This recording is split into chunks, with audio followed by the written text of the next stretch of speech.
میں یہاں کھڑے ہو کر کے یہ صرف الفاظ کی پھیکم پھاک نہیں کر رہا ہوں، چیلنج ہے یہ۔ پوری دنیا کے کسی بھی ریلیجن کے پاس وہ سارے مسائل نہیں مل پائیں گے جو دین اسلام کے پاس موجود ہیں۔ دین اسلام کے لیے اگر آپ کو میں بتا دوں کہ اس کا جو فقہ کا نظام ہے، مسئلے مسائل، جس کو اگر آپ پڑھنے کی کوشش بھی کریں زندگیاں بیت جائیں، صرف اور صرف ایک چیپٹر پر کتابیں لکھی ہوئی ہیں۔ صرف نکاح کے مسئلے کتابیں پوری ہیں، صرف طلاق کے مسئلے پوری کتابیں موجود ہیں۔ اتنا وستار کے ساتھ، اتنا تفصیل کے ساتھ کوئی دین نہیں پیش کرتا، صرف اور صرف اسلام ہے۔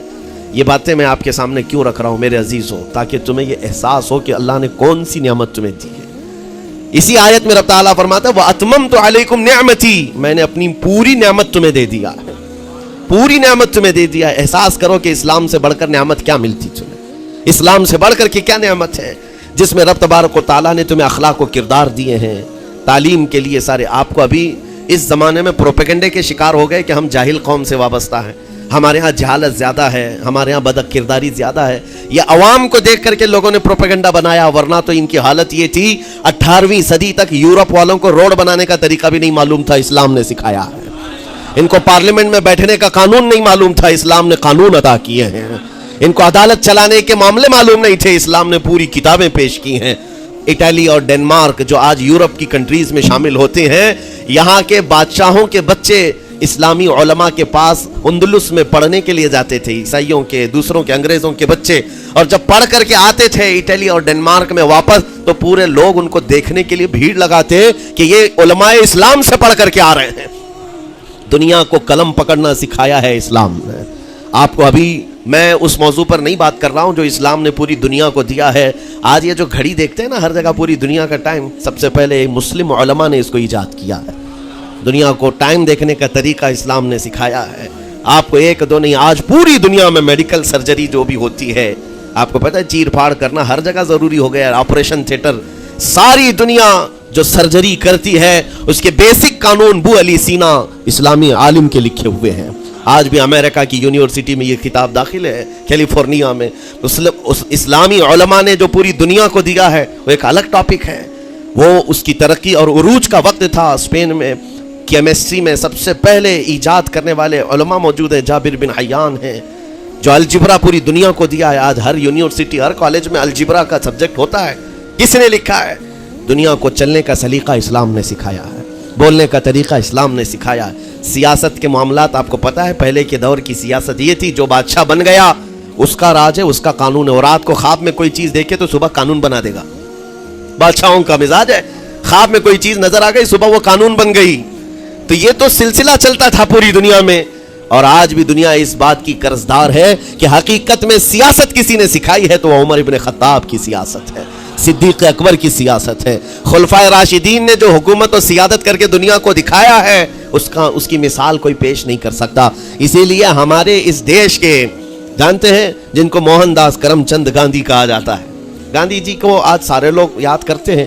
گاندھی نے یہ کہا ہے اپنے دور کے حکومت چلانے والوں کو مثال اگر کوئی دے سکتا ہوں تو ابو بکر اور عمر کی دے سکتا ہوں، کیونکہ یہ کالپنائیں نہیں ہیں، یہ خیالی نہیں ہے، یہ فیلڈ میں اترے ہوئے لوگ ہیں۔ وہ صدیق اکبر اسلام نے دیا ہے جس نے پوری دنیا کو فاقہ کشی میں خود رہ کر کے لوگوں کی بھوک مٹانے کا سلیقہ عطا کیا ہے۔ اس عمر ابن خطاب کو اسلام نے دنیا میں پیش کیا ہے، جس عمر فاروق کا حال یہ ہے پورا مدینہ رات کو سوتا ہے اور یہ خلیفہ وقت گلیوں میں گشت کر رہا ہوتا ہے کہ کوئی بھوکا نہ سو رہا ہو۔ آپ کو پتہ ہے وہ عمر ابن خطاب رات کے وقت گزرتے ہوئے ایک گھر کے قریب سے جا رہے ہیں تو دیکھا ایک مرد باہر بیٹھا ہوا ہے، اندر سے رونے کی آواز آ رہی ہے۔ اس کے مرد سے پوچھا آپ نے، وہ نہیں پہچانتا تھا، آپ کبھی حجاب ڈالتے کبھی پردہ ڈالتے اور رات کو گلیوں میں مدینے کے گشت کر رہے ہوتے۔ اس مرد سے پوچھا کیا معاملہ ہے؟ کہا کہ میری بیوی کے بچے کی ولادت کا وقت قریب آ گیا ہے، درد ذہ میں مبتلا ہے اور گھر میں کوئی نہیں ہے، تکلیف ہے۔ جانتے ہو حضرت عمر فاروق رضی اللہ تعالیٰ عنہ اپنے گھر سے اپنی بیوی کو، اپنی بیٹی کو، اپنی بہو کو بلوایا اور کہا جاؤ یہاں پر گھر میں بچے کی ولادت ہونے والی ہے، اس کی تیمارداری کا۔ صبح تک خلیفۃ المسلمین کے گھر کی عورتیں ایک غریب کے گھر کی عورت کی تیمارداری کر رہی ہیں۔ جب بچے کے ولادت کی آواز آئی سب سے پہلے مبارکبادی دینے والے عمر ابن خطاب ہیں۔ اس سے کہتے بھائی تمہیں مبارک ہو، اللہ نے بیٹا عطا فرمایا۔ وہ خوش و خرم ہے کہ میرا کوئی رشتہ دار نہیں ہے، اجنبی رات کو آیا ہے۔ اور مجھے مبارکبادی بھی دیا, میرے گھر کے سارے کام کاج بھی اٹھا لیا, اور اپنی پیٹھ پر گھر سے بوریا لا کر کے آٹے اور راشن کا اس گھر میں پہنچایا اور کہا خوش و خرم رہو, اللہ نے تمہارے گھر میں برکت دی ہے. صبح اٹھ کر کے وہ لوگوں کو بتا رہا ہے اللہ نے رات کو ایک عجیب فرشتہ بھیجا, میرے گھر میں اکیلی عورت تھی, درد ذہن میں مبتلا تھی, 3 عورتیں بھی آئی اور ایک مرد بھی آیا, رات بھر میرے ساتھ بیٹھا رہا, مجھے کھلایا پلایا بھی, میرے گھر کی تیمارداری بھی کر کے گیا. لوگوں نے کہا جانتے ہو کون تھا وہ؟ عمر ابن خطاب امیر المومنین تھے. دنیا کو یہ سیاست کا سلیقہ دینے والا اسلام کا وہ عظیم سپہ سالار ہے. آج بھی آپ کو میں بتاؤں اٹلی میں اور ڈنمارک میں اور کچھ کنٹریز میں ایک دن منانے کا پرستاؤ پیش کیا جا رہا ہے. یہ نہیں کہہ رہا ہوں ریچرڈ کا یا ریمنڈ کا, کوئی جو بڑے بڑے ان کے سپہ سالار ہیں ان کا ایک دن منایا جائے گا, جن کو مطلب کوئی بہت بڑا نوبل پرائز ملا ہو. میں یورپین کنٹریز کی بات کر رہا ہوں جہاں وہ اپنے بادشاہوں کی پیدائش کا دن یا ان کے کسی اینیورسری کو منانے کا پرستاؤ نہیں پیش کر رہے ہیں, بلکہ یورپ کی یہ 2 کنٹریاں ہیں جو یہ پرستاؤ پیش کر رہی ہیں کہ سال میں ایک دن ایسا منایا جائے جس کا نام صلاح الدین ایوبی ڈے ہونا چاہیے. یہ ہم نہیں کہہ رہے ہیں, دنیا آج بھی اس بات کو تسلیم کرتی ہے, صلاح الدین جیسا جرنیل دیکھا نہیں ہے. عزیزان گرامی وقار, یہ چند مثالیں میں آپ کے سامنے رکھا, اور اس کے بعد پھر میں تمہیں جھنجھوڑ کر پوچھتا ہوں, اپنے دل پر ہاتھ رکھ کر کے بتاؤ اسلام سے اچھا کوئی راستہ ہے؟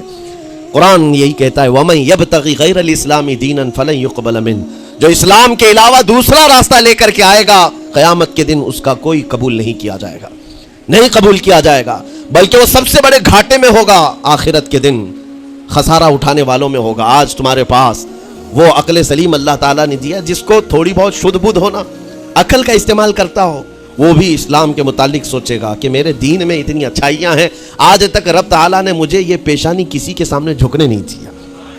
کہیں جھکاتے ہو؟ ارے کھانا کھاتے ہیں, کھانا تو روزانہ ضروری ہے, اور رزق کے معاملے میں تو لوگ ایسے, دنیا کہتی ہے پیٹ پوجا, ہم پیٹ پوجا نہیں کہتے. کھانے کے لیے بعض لوگ کہتے ہیں نا پہلے پیٹ پوجا ہو جائے, پوجا کا لفظ ہی ہم استعمال نہیں کرتے.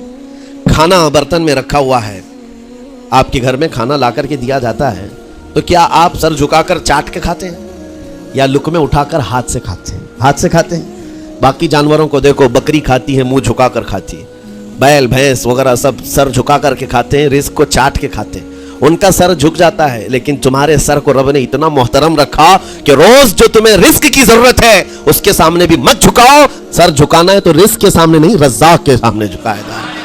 تمہاری پیشانی کو محترم رکھا گیا ہے کہ تم جھکو گے تو کس کے سامنے؟ صرف رزاق جو ہمارا پالنہار حقیقی ہے. اور حد تو یہ ہے میرے عزیزو, یہ دنیا کی واحد قوم ہے, یہ واحد مذہب ایسا ہے, یہودی ہوں, عیسائی ہوں, ہندو ہوں, کوئی بھی ریلیجن آپ لے کر کے آئیں, جس کو وہ بہت زیادہ مانتے ہیں یا جس کو گاڈ کہتے ہیں یا جس کو بھگوان کہتے ہیں, ان کی صورت بھی ہوگی, مورت بھی ہوگی, اور سامنے دیکھتے ہیں اور جھکتے ہیں, عبادت کرتے ہیں. لیکن تنہا مسلمان ایسے ہیں, کروڑوں مسجدیں ہوں گی, کہیں خدا کی کوئی تصویر دیکھا ہے؟ کئی مسجدوں میں خدا کا کوئی مورت یا صورت بنائی ہوئی دیکھا ہے؟ نہیں ہے. یہ واحد قوم ہے جو بن دیکھے مولا کی بارگاہ میں سجدے میں جھک جاتی ہے. صرف بات اتنی ہے کہ ان کو یہ کہنا پڑے گا, اگر میں کہوں میرے نام پر آ جاؤ جھک جاؤ, نہیں, کوئی نہیں جھکائے گا. ہاں, یہ کہنا پڑے گا امام کو بھی اللہ اکبر, اللہ سب سے بڑا ہے. پھر کوئی پیچھے کھڑا ہوا یہ نہیں پوچھتا کہ کس نے کہا, کون پکار رہا ہے, پیشانی لے جا کر زمین پر لگا دیتے. کیوں؟ ہماری پیشانی خالص اللہ کے لیے ہے. میرے عزیزوں, یہ وہ پرائیورٹیز ہیں اور یہ اسپیشلٹی ہے آپ کے اس کمیونٹی کی, جس کو مجھے آپ کے سامنے رکھنا ہے. اتنی سارے اچھے گلشن کو چھوڑ کر اگر کوئی بربادی کی طرف جائے تو پھر سوائے بدنصیبی کے کیا ہے اس کے پاس؟ جس کو اللہ تبارک و تعالیٰ وعدے کیا ہو کہ تم اپنی جان اور اپنے مال کے بدلے مجھ سے جنت خرید لو, جہاں پر سارے اخلاق و کردار اور دنیا کی سب سے اعلیٰ اخلاق جو سکھانے کے دعوے کیے گئے ہوں, وہ چھوڑ کر کے اگر دنیا کہیں اور جائے تو پھر تمہاری یہ ہرما نصیبی ہے. ایک بات میں آپ کو بتاؤں, سکسیس کس کو کہتے ہیں؟ کامیابی. اور ہر کوئی یہ کہتا ہے کہ مجھے سکسیس کی طرف سفر کرنا ہے. 10ویں پاس نوجوان کو بھی پوچھیں کہ کوئی بھی کورس کر رہا ہے, آگے جا رہا ہے, کیوں جا رہا ہے؟ کچھ سکسیسفل لائف گزارنا ہے, کامیاب زندگی گزارنا ہے, اس کے لیے دروازے کھٹکھٹا رہا ہے. تمہیں پتہ ہے ان مسجدوں کے میناروں سے جو آواز گونجتی ہے اذان کی, اس میں ایک لفظ آتا ہے, سارے لفظ تو آپ کو یاد ہوں گے, اللہ اکبر بھی کہا جاتا ہے, اشہد ان لا الہ الا اللہ بھی, اشہد ان محمد رسول اللہ بھی ہے. اس کے بعد ایک لفظ پکارتا ہے مؤذن, حی علی الصلاۃ. حی علی الصلاۃ کا مطلب ہوتا ہے آؤ نماز کی طرف, آؤ نماز کی طرف. اس کے بعد ایک اور لفظ پکارتا ہے حی علی الفلاح, جس کا معنی معلوم ہے آپ کو؟ مؤذن یہ کہتا ہے آؤ کامیابی کی طرف, آؤ کامیابی کی طرف. ٹوٹل یہ دن میں 10 بار مؤذن پکارتا ہے. فجر میں 2 بار, ظہر میں 2 بار, عصر میں 2 بار, مغرب میں 2 بار, عشاء میں 2 بار. کتنی مرتبہ پکارا؟ 10 بار پکارا تمہیں, آؤ کامیابی کی طرف. لیکن ایک بات یاد رکھو, یہ پکارنے والے مؤذن کی حالت مت دیکھو کہ یہ پکار رہا ہے, بلکہ یہ رحمان کی صدا ہے, یہ اللہ کی صدا ہے جو تمہیں بلا رہا ہے. یہ تو اپنی آواز اور اپنے الفاظ سے ترجمانی کر رہا ہے اور تمہیں اللہ کی صدا تمہارے تک منتقل کر رہا ہے. لیکن حقیقت میں بلانے والا کون ہے؟ اللہ ہے. مسجدوں میں بلانے والا کون ہے؟ اللہ ہے. اللہ کی صدا پر آپ آ رہے ہو. اب سوچو, جو رحمان تمہیں 10 مرتبہ دن میں یہ بات پہنچا رہا, آؤ کامیابی کی طرف, آؤ کامیابی کی طرف, تم اس چیز کو چھوڑ کر کے کامیابی ان لوگوں کے سامنے ڈھونڈنے نکلے جن کو پیشاب کرنے کا سلیقہ نہیں معلوم, جن کو کھانے پینے کے طور طریقے نہیں معلوم. ان لوگوں کے پاس ہمارے بچے اگر کامیابی ڈھونڈیں گے تو بات یہی ہے, ٹوپی کو سر پر پہنو تو اچھا لگے گا, لیکن دوسری جگہ پہننے لگے تو بیوقوف کہیں گے, ظلم کر رہے ہو ٹوپی کے ساتھ. اسی طرح میں کہتا ہوں مسلمان کو اللہ کی بارگاہ میں آ جانا سب سے بڑی کامیابی ہے, اور اگر دوسروں کے ہاں در در بھٹکتا ہے تو گویا کہ اس نے اپنی حیثیت کو ہی گرا دیا ہے. اسی لیے اقبال نے کیا کہا تھا, بہت اچھی بات, کہ وہ ایک سجدہ جسے تو گراں سمجھتا ہے. گراں کا مطلب کیا؟ بھاری. ایک سجدہ کرنے میں تو بھاری پن محسوس کرتا ہے. وہ ایک سجدہ جسے تو گراں سمجھتا ہے, ارے 1000 سجدوں سے دیتا ہے آدمی کو نجات. در در جھکنے سے تو تمہیں بچا لیتا ہے. اس کے سامنے بھی جھکا, نیتا کے سامنے بھی جھکا, سیٹھ کے سامنے بھی جھکا, پولیس کے سامنے بھی جھکا, جج کے سامنے بھی جھکا, سب کے سامنے جھک رہا ہے. ایک سجدہ یہاں کر لے, مولا ہر سجدے سے تجھے آزاد کرتے. یہاں جھکنے والا پھر کہیں اور نہیں جھکتا.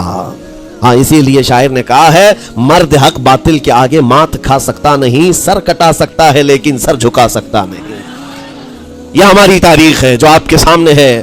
آپ کو پراؤڈ فیل ہونا چاہیے کہ رب تعالیٰ نے مجھے کون سی بڑی نعمت عطا کی, اتنی عظیم نعمت ہے. ایک واقعے کے ساتھ میں اپنی گفتگو کو آپ کے اندر ڈالنے کی کوشش کرتا ہوں. حضور پاک صلی اللہ تعالیٰ علیہ وسلم کے دین کی حلاوت اور چاشنی کس کو ملے گی پتہ ہے؟ 3 چیزیں. جو ایمان کی لذت جس کو ملتی ہے وہ پھر دوسری جگہ نہیں منہ مارتا, ادھر ادھر نہیں دیکھتا کہ کہاں کامیابی ہے, کہاں سکسیسفل ہے, بلکہ جس کو ایمان کی لذت ملی ہے وہ یہ سوچتا ہے کامیابی میرے نبی کے قدموں میں ہے, مجھے جو ملنا ہے وہ یہیں سے ملنا ہے. بریلی کے امام کہتے تھے, یا رسول اللہ خلق کے حاکم ہو تم, رزق کے قاسم ہو تم, جو ملا تم سے ملا تم پہ کروڑوں درود, اور تم ہو حفیظ و مغیث. یا رسول اللہ تم ہو حفیظ و مغیث, کیا ہے وہ دشمن خبیث, تم ہو تو پھر خوف کیا, تم پہ کروڑوں درود. یہ ایمان کی لذت جسے مل جاتی ہے وہ کامیابی حضور کے قدموں میں ہی دیکھتا, پھر اسے ادھر ادھر کی چیزیں نہیں پریشان کرتی. یمن کا ایک قبیلہ تھا بنو کلب. اس قبیلے کے ایک شخص تھے حارثہ نام, ان کی بیوی سعدہ. ایک چھوٹا سا واقعہ بتا رہا ہوں. حارثہ اور سعدہ چھوٹا سا خاندان تھا, 3 بچے تھے. حارثہ کے بیٹوں میں ایک بیٹے کا نام ہے زید. نام یاد رکھیں, بہت امپورٹنٹ نام میں ذکر کر رہا ہوں. ایک ہی نام ایسا ہے جو قرآن میں آیا ہوا ہے, وہ زید. یہ حارثہ کے بیٹے زید ہے, بیوی سعدہ ہے. یہ حارثہ اور سعدہ 3 بچوں کے ماں باپ تھے, ہنسی خوشی زندگی گزار رہے تھے. سعدہ ایک دن اپنے بچوں کو لے کر اپنے مائکے جا رہی تھی. راستے میں ڈاکوؤں کا حملہ ہو گیا, مال سب چھین لیا قافلے کا, اور اتفاق ایسا کہ یہ 8 سال کے جو زید تھے ان کو بھی ڈاکوؤں نے چھین لیا. ایک ماں سے اس کا 8 سالہ بڑا بیٹا چھین لیا جائے تو ماں کی کیفیت کیا ہوتی. اس قدر درد میں تھی ماں. جان تو بچ گئی, 2 بچے بھی بچ گئے, لیکن بڑا بیٹا میرے ہاتھ سے چلا گیا. مارے مارے صحراؤں میں گھومتی تھی, پکارتی تھی میرا زید میرا زید میرا زید میرا زید. ڈاکوؤں نے زید کو کیا کیا, عکاظ کا ایک میلہ لگتا تھا اس وقت, یہ غلامی کا دور تھا, لوگ انسانوں کو پکڑتے اور بیچ دیتے تھے. وہاں لا کر کے انہوں نے زید کو بیچ دیا, غلام کی حیثیت سے بیچ دیا. آگے میں بتاتا ہوں. یہاں سعدہ کا حال بے حال تھا. واپس گھر آئی تو باپ اپنے شوہر سے کہا, اور شوہر کا حال تو ایسا تھا کہ وہ زید کو اپنے آنکھوں کا نور, اپنے آنکھوں کا سرور سمجھتا. اور اس قدر پیار و محبت والا باپ مارے مارے گھومتا رہا گلیوں میں. اور ان کا لکھا ہوا ایک اشعار کا منظوم ترانہ ہے جو اپنے بیٹے کی جدائی میں لکھا. اپنے دشمن بھی وہ ترانہ سنتے تو رو پڑتے تھے. ایک باپ کا درد اپنے بیٹے کی جدائی میں, بہت روتے تھے, بہت. ماں بھی دن رات روتی, باپ بھی پہاڑوں پر چڑھ جاتے اور وہاں سے صدا لگاتے, اے آسمان اگر تو نے زید کو دیکھا ہے تو میرے حوالے کر دے.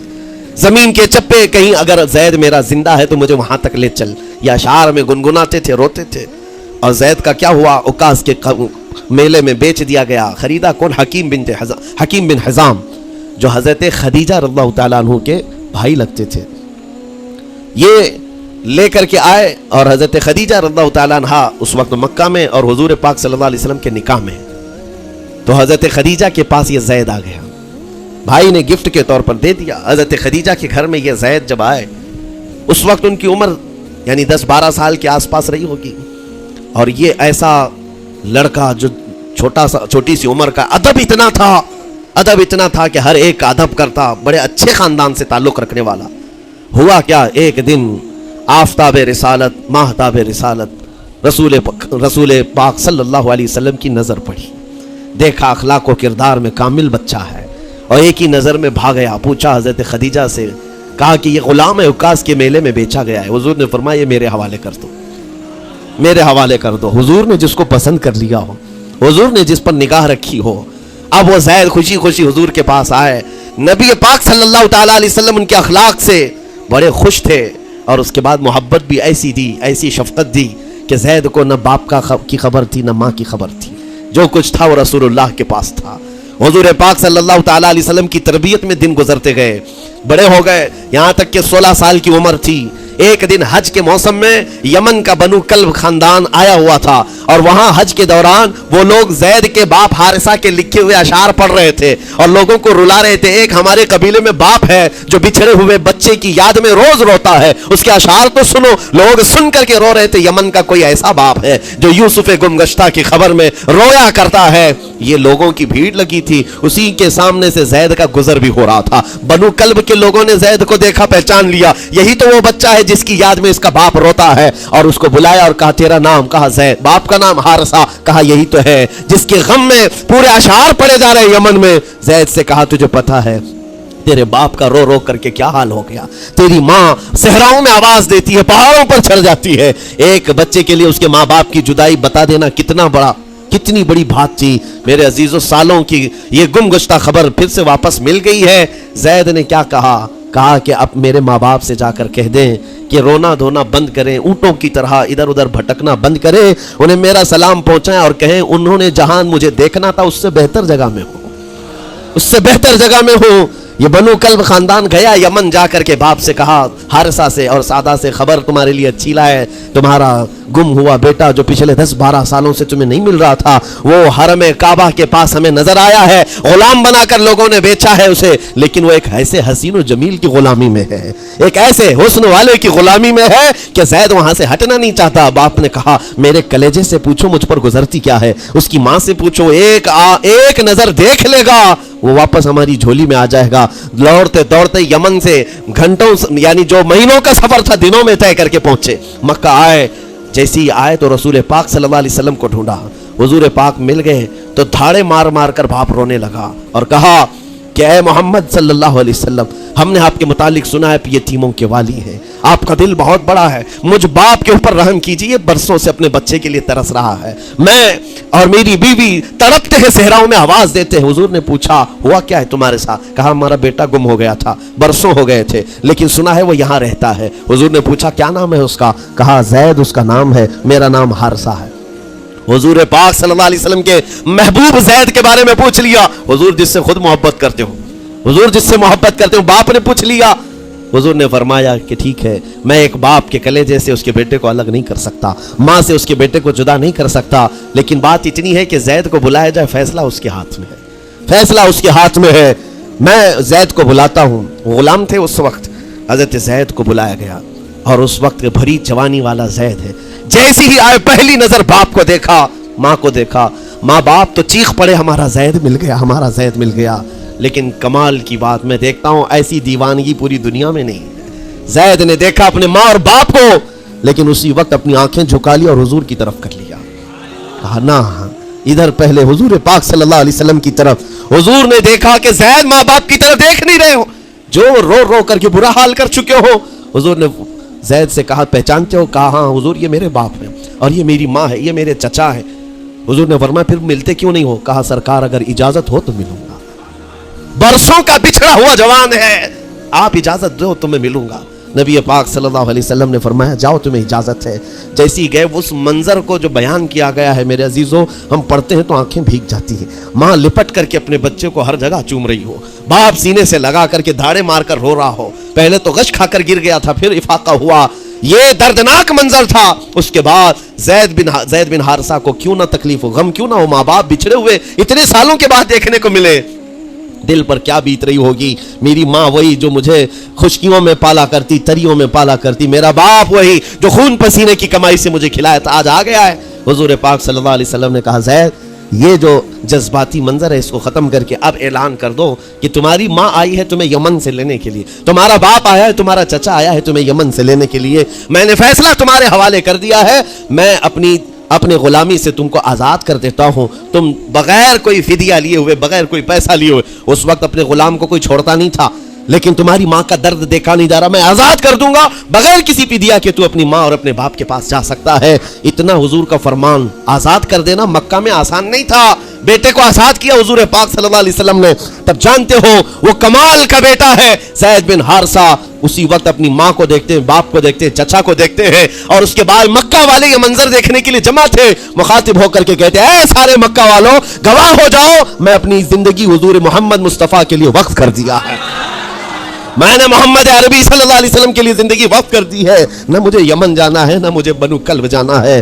ماں اور باپ دیکھتے رہ گئے، باپ نے پوچھا زید آزاد کیا گیا ہے اور آزادی کی زندگی کو چھوڑ کر تو غلامی کی زندگی کو قبول کر رہا ہے؟ زید بن حارثہ نے اس وقت تاریخی جملہ کہا تھا، کہا بابا آپ نے جتنی شفقت کی ہوگی یا 1000 ماں باپ مل کر اپنے بیٹوں پر جتنی شفقت نہیں کیے ہوں گے اس سے زیادہ شفقت محمد الرسول اللہ نے کیا ہے۔ میں 1000 آزادیوں پر اس ایک غلامی کو، میں 1000 آزادیوں کو قربان کرتا ہوں اس ایک غلامی پر، میرے لیے زندگی بھر یہ غلامی کافی ہے۔ اتنا کہا تھا میرے آقا صلی اللہ علیہ وسلم نے اپنے باہوں کو پھیلا دیا، سینے سے لگایا اور زید بن حارثہ کو لے کر خانہ کعبہ کے پاس آئے۔ میرے عزیزوں ان کا حال بھی ایسا ہے کہ اگر کوئی ٹوٹ کر چاہتا ہے تو یہ نہیں ہے کہ تو چاہ رہا ہے، بلکہ ان کا حال یہ ہے اتنا دیا سرکار نے مجھ کو جتنی میری اوقات نہیں، یہ تو ان کا کرم ہے، ورنہ مجھ میں تو ایسی بات نہیں، آتا ہے فقیروں پہ انہیں پیار کچھ ایسا، خود بھیک دے اور خود کہے منگتے کا بھلا ہو۔ حضور اکرم صلی اللہ علیہ وسلم زید بن حارثہ کو پکڑتے ہیں، خانہ کعبہ کے پاس لے آتے ہیں، ہجوم جمع تھا، مکہ والے سب کھڑے تھے، تب نبی پاک صلی اللہ علیہ وسلم اعلان کر کے کہتے ہیں اے مکہ والوں سن لو، آج سے زید کو میں نے آزاد کیا ہے، اور صرف آزاد نہیں، آج سے یہ میرا وارث ہے اور میں اس کا وارث ہوں، یہ میرا بیٹا ہے۔ حضور نے تنہا ایک ہی صحابی کے لیے کہا یہ میرا بیٹا ہے، اور اس کے بعد زید بن حارثہ کو لوگ جو مکہ میں پکارتے تھے زید بن محمد کہتے تھے، محمد کا بیٹا زید، رسول پاک صلی اللہ علیہ وسلم کے بیٹا ہونے کا شرف پایا ہے۔ میرے عزیزوں یہ جنہوں نے حضور صلی اللہ تعالی علیہ وسلم کے دربار کا ایک بار مزہ چک لیا تو وہ پھر یوں ہی کہتا ہے پھر کے گلی گلی تباہ، ٹھوکریں سب کی کھائی کیوں، دل کو جو عقل دے خدا تیری گلی سے جائے کیوں۔ حضور پاک کی گلی میں جو ایک بار مزہ لے لے وہ پھر دنیا کی ٹھوکریں نہیں کھاتا۔ اسی لیے آج تم سب کے لیے میرے عزیزوں ایک ہی فرمان میرے آقا صلی اللہ تعالیٰ علیہ وسلم کا سنا کر رخصت ہوتا ہوں، ایمان کی حلاوت اس کو ملتی ہے جو اپنی زندگی میں سب سے زیادہ اللہ اور اس کے رسول سے محبت کرتا ہے، اللہ اس کے رسول سے محبت کرتا ہے، اور دوسری چیز یہ بھی ہے کفر میں جانے کو ایسا ناپسند کرتا ہو جیسے آگ میں ہاتھ ڈالنے کو ناپسند کرتا ہے۔ کفار و مشرکین کے میلے آج لگ رہے ہوں گے لیکن تمہارا امتحان ہوگا، 31 نائٹ آنے والی ہے، یہ آزمائش کی رات ہے، لوگوں کو دیکھا جائے گا کہ تم کون سی عیاشیوں میں جاؤ گے، تم اس رات کو کیا دنیا داروں کو دیکھ کر ان کے پیچھے بھاگ جاؤ گے۔ ایک بات یاد رکھو، شیروں کو جس کام کے لیے پیدا کیا گیا اسی کام پہ رہنا چاہیے، اور شیر اگر اپنا کام بھول جاتا ہے تو کتے اس کے اوپر لگ جاتے ہیں۔ تمہارا کام کتوں کی طرح بھونکنا نہیں ہے، تمہارا کام شیروں کی طرح دھاڑنا ہے۔ میرے عزیز محمد عربی صلی اللہ علیہ وسلم کے وہ شیر جو گٹر اور نالی کے لیے نہیں پیدا کیے گئے، اعلیٰ اخلاق و کردار کے لیے پیدا کیے۔ تم امت محمدیہ خیر امت ہو، شراب پینے کے لیے نہیں، جوا کھیلنے کے لیے نہیں، تاش کے پتوں پر مال اڑانے کے لیے نہیں، غلط نگاہوں کو پھیلانے کے لیے نہیں، آوارہ گردی کے لیے نہیں پیدا کیے گئے، تمہاری نسبت رسول اللہ سے ہے۔ اتنی بات یاد رکھو، اللہ نے مجھے خیر امت کہا ہے، میری آنکھیں اٹھ رہی ہیں تو فرشتے بھی دیکھ رہے ہیں، رب تعالیٰ دیکھ رہا ہے، میرے چلنے پھرنے کو رب تبارک و تعالیٰ اس کے علم سے کوئی ایک ادا بھی میری بے خبر نہیں ہے، غافل نہیں ہے۔ اس لیے عزیزان گرامی اوقات تمہارے اس آنے والے نئے سال کی کیسے آپ اوپننگ کرتے ہو، کیسے اس کی ابتدا کرتے ہو، یہ تمہارے ہاتھ میں ہے۔ گناہوں کی لذت کے ساتھ اپنی زندگی کا ایک نیا سال شروع کر رہے ہو، یا پھر رب تبارک و تعالیٰ کی تسبیح و تہلیل اور مصطفیٰ کریم کے قدموں میں درود بھیج کر اپنے نئے سال کی ابتدا کرتے ہو۔ اللہ تبارک و تعالیٰ آپ کے اس عزم کو قبول فرمائے۔ مولا کریم ہمیں رسول پاک صلی اللہ علیہ وسلم کے قدموں میں کامیابی ڈھونڈنے کی توفیق دے۔ مولا کریم بس اتنی دعا ہے کہ ہماری زندگی جب تک رہے تیرے نبی کے وفاداروں میں شمار فرما، اور بارگاہ مصطفیٰ میں یہ عریضہ ہے یا رسول اللہ تیرے ٹکڑوں پہ پلے غیر کی ٹھوکر پہ نہ ڈال، جھڑکیاں کھائیں کہاں چھوڑ کے صدقہ تیرا، تو جو چاہے تو میل میرے دل کے دھلے، کہ خدا دل نہیں کرتا کبھی میلا تیرا، گندے نکمے کمی مہنگے ہیں کوڑی کے تین، کون ہمیں پالتا تم پہ کروڑوں درود، بے ہنر و بے تمیز کس کو ہوئے ہیں عزیز، ایک تمہارے سوا تم پہ کروڑوں درود، تم ہو عفو و غفور، تم ہو عفو و غفور، بخش دو جرم و خطا تم پہ کروڑوں درود، کر کے تمہارے گناہ مانگے تمہاری پناہ، تم کہو دامن میں آ تم پہ کروڑوں درود۔ یا رسول اللہ دل بے چین ہے، بے قرار ہے، گناہ جب زیادہ ہوتے ہیں تو دلوں میں گھبراہٹ زیادہ ہوتی ہے، اور ان دلوں کی گھبراہٹ کا علاج ڈاکٹروں کی گولیوں اور انجیکشن سے نہیں ہے، ان دلوں کا قرار صرف اتنا ہے یا رسول اللہ دل کرو ٹھنڈا میرا، وہ کفے پا چاند سا سینے پہ رکھ دو ذرا تم پہ کروڑوں درود۔ وآخر دعوانا الحمدللہ رب العالمین۔ السلام۔